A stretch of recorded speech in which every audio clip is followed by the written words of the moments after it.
हे सुजगमय महाप्रभु हे दयामय नाना सुगंधि पुष्प बिल्वपत्र ये शुभ गुरुवार रे श्रद्धापूर्वक समस्त भक्त मानकर अली अर्जली पूर्ण निमित्त समर्पयामि जगत मंगल कामनार्थे एष नाना सुगंधि पुष्प समर्पयामि। महाप्रभु सेवक परिवार महाप्रभु केमती विपद मुक्त हो दारिद्र दूर हो समस्ते भक्त मान परिवार मंगल हो यही अली आपण पाखे सदा रोचे।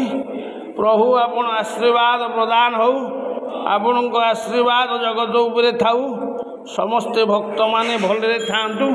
प्रभु आपणकर ये सेवा एमती चली थाऊ आपण प्रभु सुप्रकाश महादीप सर्वत्र स्तिमिरापह सबाह्याभ्यंतर ज्योति दीपयं प्रतिगृह्यता।